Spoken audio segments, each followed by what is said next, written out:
Hey you guys, it's Peter, and I'm back! Of course I'm back, I'm not going anywhere! Beast! Peekaboo, I see you because I'm YouTube famous now! Available, Oscars 2024, next year, the album, Dad, Shimmy Shimmy, AF, Rock on Gold Dust, Beast! Woman! Can we get Stevie Nicks at the Oscars next year? Can we get Stevie Nicks up for an Oscar next year? Is that too much to ask for? People are like, has Stevie Nicks ever sang in a movie? Yes! Crystal from Practical Magic. One of my favorite movies of life. I love that song so much. Anyway, how are you guys doing? Okay, so I've had a very long night. And I slept in today. I need a little lip gloss. So I watched the Academy Awards last night. My husband was so kind to watch all 3.5 hours with me, although he could care less. He sat right over there and played his game Township the entire time. And every time I would shout, like when Women Talking won for Best Adapted Screenplay, I was like, yes! And he was like, yes! And when Brendan Fraser won for The Whale, I was like, yes! And he was like, yes! And so I had my favorite movies that I wanted to win. And for all of you that watched my predictions video the other day, I just want to say thank you. I had such a fun time making that video. And I had such a fun time watching all the movies this year, you know? And I have to say, there really weren't, other than Tar, there really weren't any movies that I would have been upset if they won, you know? Like, I was very excited that Everything Everywhere All at Once, like, swept. Like, I think it's a beautiful movie, and I think the sentiment at the end is beautiful as well. Bizarre, it's a bizarre movie. I had a lot of people, like, you know, none of my friends wanted to talk about the movies until last night, right? And then they're all texting me through the Academy Awards, and they're like, is this movie really that good? Like, tell me about this movie. All Quiet on the Western Front, should I watch it? Should we watch it tonight on Netflix? Is Everything Everywhere All at Once? It looks so bizarre. Is it really that good? Should we watch it? And I'm like, oh my god, nobody wanted to talk to me about these movies, and now you wait until I'm watching the Academy Awards, okay? Silence! Listen, Linda, Lady Gaga is singing. Can we just talk about that performance for a second? Now, I saw everybody online, okay, tweeting out, talking about Rihanna. I thought Rihanna looked beautiful, okay? Now, she had Jaclyn Hill's I Do earrings on, it looks like. But Rihanna looked beautiful. She absolutely looked beautiful. I love that song from Wakanda Forever. And my husband and I watched that movie last weekend. And everything. I loved, the song is fantastic, right? But for me, it was just kind of like a Rihanna performance, like that you'd see at a concert. Lady Gaga blew me away, okay? And I am a Lady Gaga fan, so maybe I'm a little biased. Rah, rah, rah, ma, ma. But you want to tell me that she got out of that dress that she was sitting there in, okay? That she came up the red carpet in, all right? And that she took all of her makeup off and was sitting in ripped jeans and a t-shirt with her band and sang her guts out on stage. I was blown away. I was like, I loved it, right? But anyway, the Oscars, they were fantastic, and it was all that. It was, you know, I like the real, like when the speeches, and they get up there and they have a lot to say, and they thank their mom, you know, and all that kind of stuff. And there was a lot of that. There were some really sweet speeches. But afterwards, I watched the season finale of The Last of Us. Oh, crushed me. Absolutely crushed me. So I watched the season finale of The Last of Us. Then I watched Dear Edward, and then I watched I had one other show to watch. What did I watch? I don't even remember what it was now. But then I had downloaded, or I bought the movie the other day, The Towering Inferno, because it was one of my favorite movies as a kid. I know there's like one person out there that's like, oh my god, The Towering Inferno? I loved catastrophe movies when I was a kid. And I loved like the airport movies, and you know those movies back in the day. So Towering Inferno is about this, the highest building in the world that they ever, it's fictional, folks, okay? That they ever built in the world in San Francisco that they call the Glass Tower, and it catches on fire the night that they're having this opening party, and I love it. So I started watching it last night, but I almost couldn't stop watching it. Oh my god, it was so good. And so then I was like, oh, I'm gonna have to like, I'm gonna be sleeping in all day tomorrow, and I did, and it was fine, you know, because that's what you do the day after the Oscars. So anyway, here we are to talk about Mikayla Nogueira and Jaclyn Hill again. I'm so over these two. Could they just fix their problems? Could you just fix their, oh, Jaclyn Hill is fixing her problems, and we're going to talk about that today. I was very impressed. Jaclyn must be watching my videos. Now, I have to tell you, Jaclyn Hill is starting to block a lot of drama channels, and I think Jaclyn Hill and hey, listen, I went into this video today and I was like, I'm just going to say what I have to say. I'm not planning a whole lot out. I watched some of this stuff go down online, so I'm just going to talk about it and tell you guys what I think, and you guys can tell me what you think in the comment section below, and then we'll talk about it, right? But I think Jaclyn Hill and I kind of had this, like, weird relationship where we kind of listen to what the other person has to say, but then we never act on it. You know what I mean? Like, I'm never going to buy any of her jewelry, and she's never going to change. It's kind of like that. You know what I mean?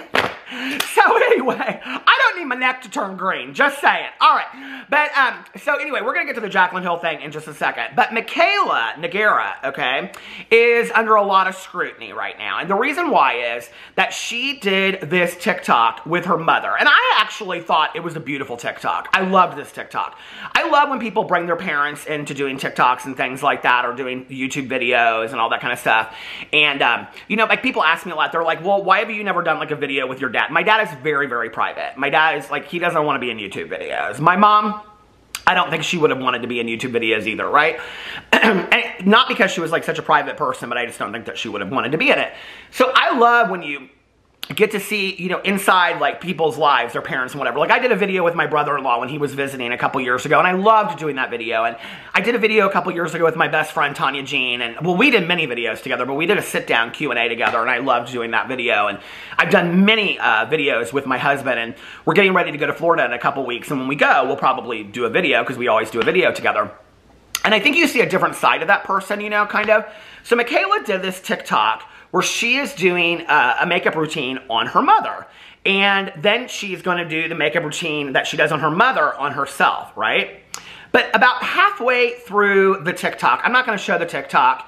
It is what it is. You guys can go check out Mikayla's TikTok and see it. But about halfway through the TikTok, Mikayla says something to the effect of, and it wouldn't be a Mikayla Nogueira look without the L'Oreal Telegraphic mascara and a set of Ardell Wispies, okay, the fake eyelashes.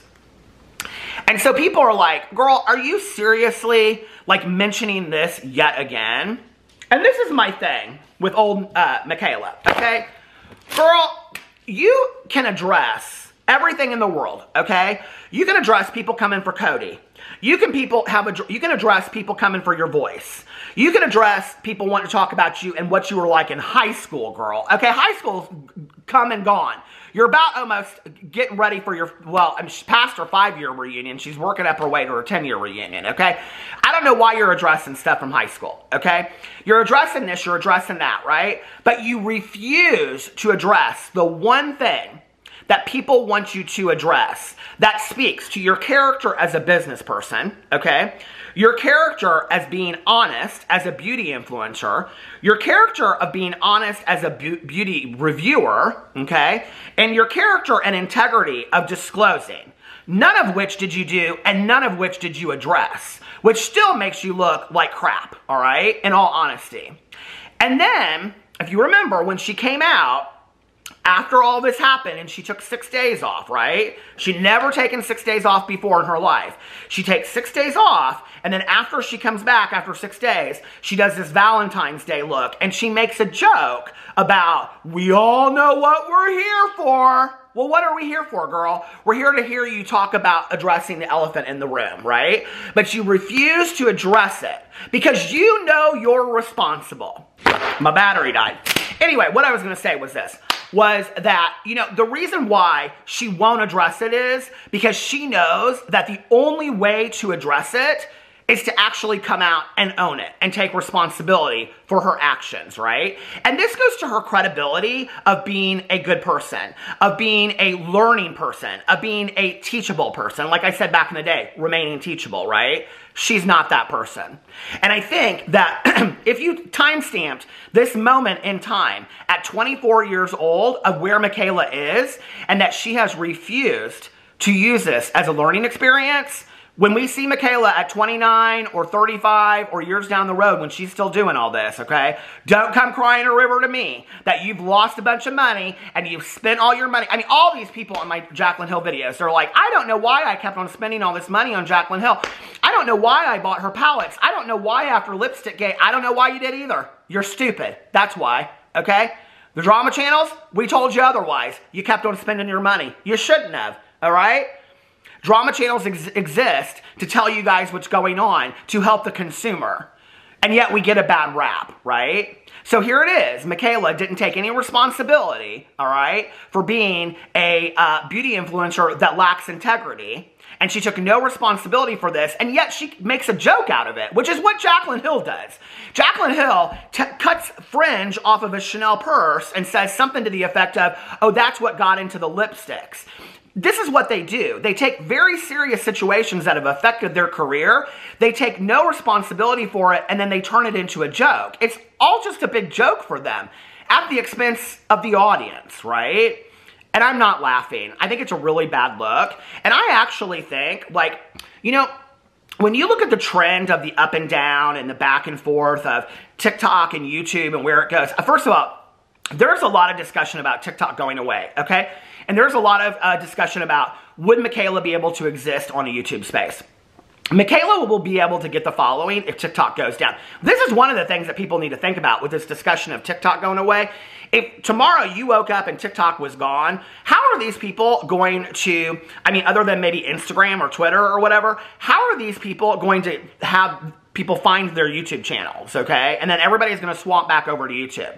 Not to mention, the majority of these people, like on Vine, what happened, that were doing a minute to 3 minute reviews, get readies with me and things like that, they cannot translate that to a 15-20 minute video. There's no way. They don't have the personality for it, and they don't have the ability to carry a 15 or 20 minute video. They just don't, okay? Period, end of story.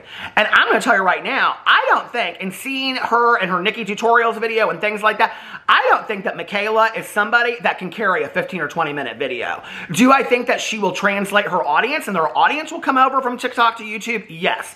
I think she'll get a strong core base of a couple million subscribers over on YouTube.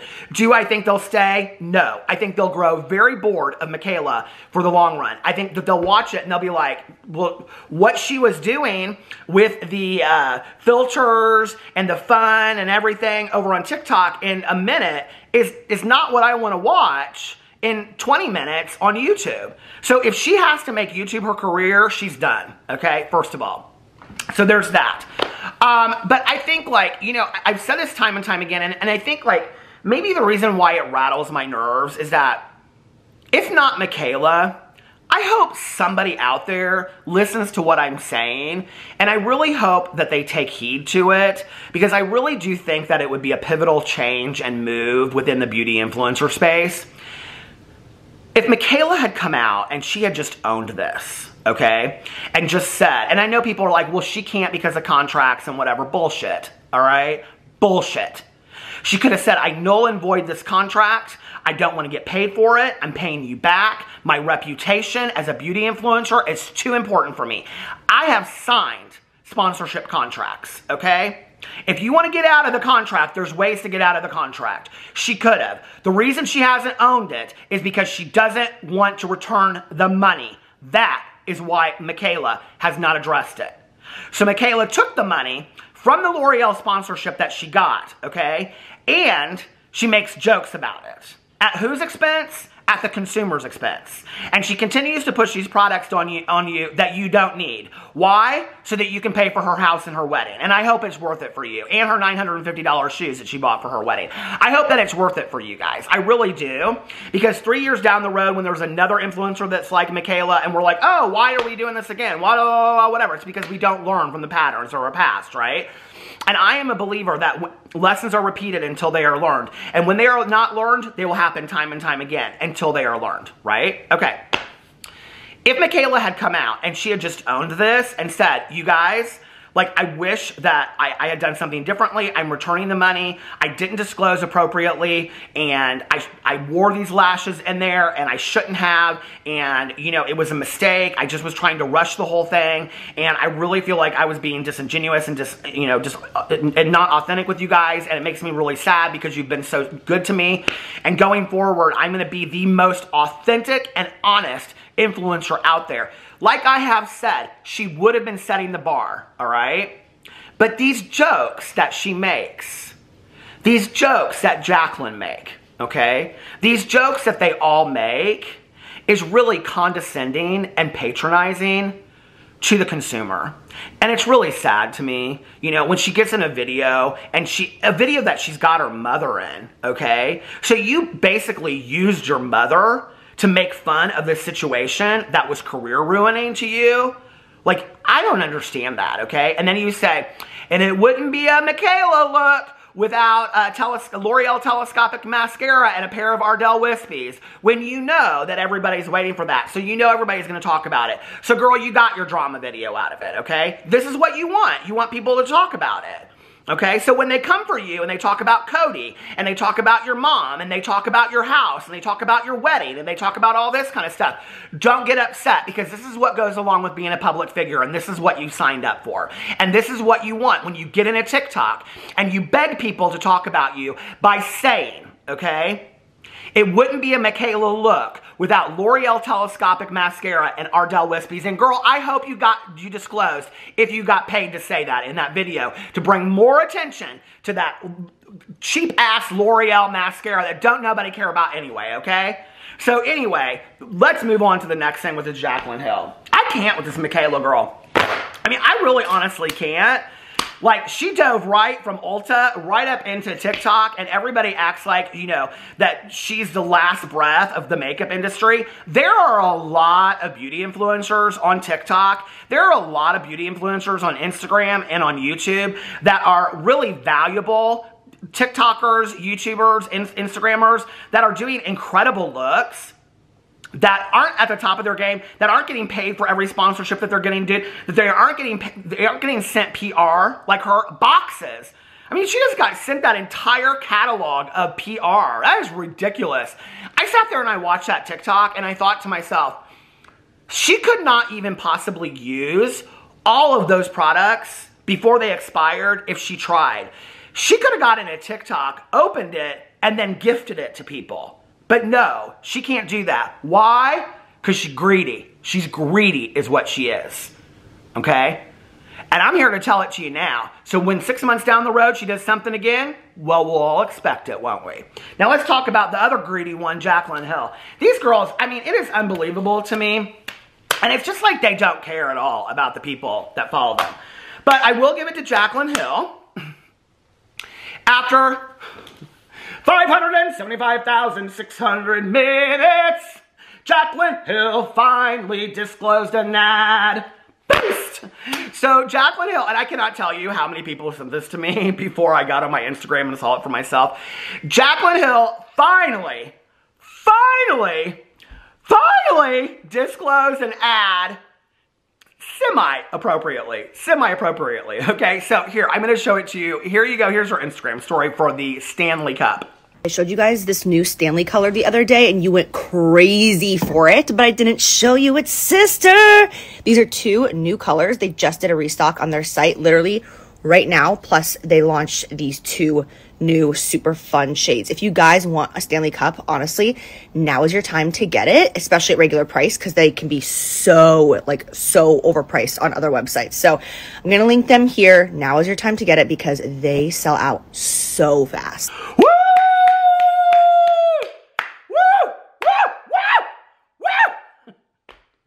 That was what I was like when the whale won last night. Woo!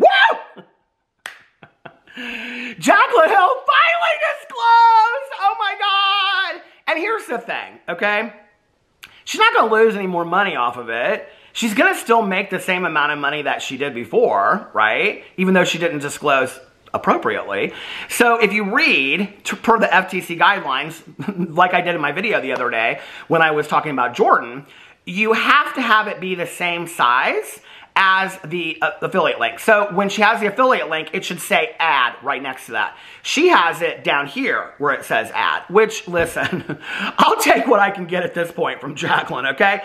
That's a good start. I'm very proud of her, okay? I'm very, very proud of her. So here you have the link up here. Well, it's not an Amazon link. It links to the Stanley Cup thing, right? And she says ad, which means that it's either commission sales, she doesn't say on there, but she doesn't need to say on there. It's either commission link sales, which means for every sale that she makes, Stanley pays her commission. She had just said in an Instagram story like last week that she'd been pushing these Stanley Cups for a while now, and they're her favorites, you know? That they had just sent her some new colors. So I knew I was getting ready for a sponsored post from her for this, right? I was like, this is going to be the new thing, because we were talking about that clean perfume before, that she loved that clean perfume and she's going to wear it to her wedding and she couldn't wait. And this was the best perfume in the entire world, right? And then we got a sponsored post or sponsored video off of that for her YouTube channel, right? Okay, this is how she works. And then she got sent these Stanley Cups, okay? And she's like, I love these cups so much. They're my favorite cups in the entire world. And now she's doing this ad off of it, right? Okay, so she does this Instagram story and she links it at the bottom and she says add Stanley Cups and the link and whatever. And it links right to the store when you go to it. It's not her Amazon store or anything like that, right? So all I can believe is that she's either like getting paid for this as a sponsorship or that it's commission sales, which means that for every sale that she makes a certain percentage about it. Which, hey, listen, I want to make this very, very clear, because I think sometimes people misunderstand how I feel about this thing. I don't really give a rat's ass, and I know I have cussed a lot in this video, and I probably owe 75 cents for the cuss jar. I don't really care and give a rat's ass if people do sponsored videos, every video that they do. I don't care about that, okay? Get your coin, seriously. I would love if I were getting approached by companies that I could support to do a sponsored video in every video.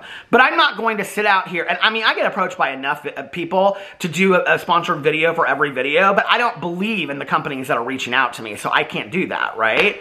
But if enough companies were reaching out to me, trust, I would do a sponsored video in every video. I don't think there's anything wrong with that. I don't think there's anything wrong with having ads in your Instagram stories or your TikToks or whatever.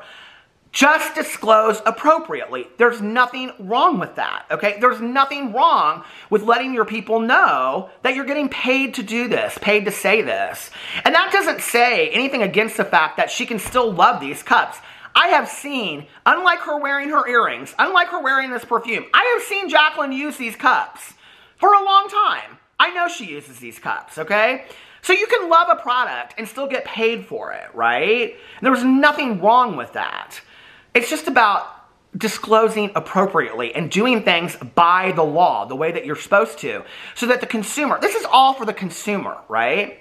So that the consumer knows when they're seeing this, hey, Jaclyn's making a little bit of money off of that, you know? You know, I saw somebody, I got a comment on my video the other day that I did, and somebody said, I never buy off of affiliate links, but if they show a product that I want to buy, like I go and find it on my own on Amazon, and then I buy it myself, then I can't blame them if I don't like the product. And I thought, you know, that's kind of an interesting way of looking at it. Do that, you know? Do that with any of the products that I like. Don't blame me when you don't like the Nostalgia Deluxe Grilled Cheese Toaster. You know what I'm saying?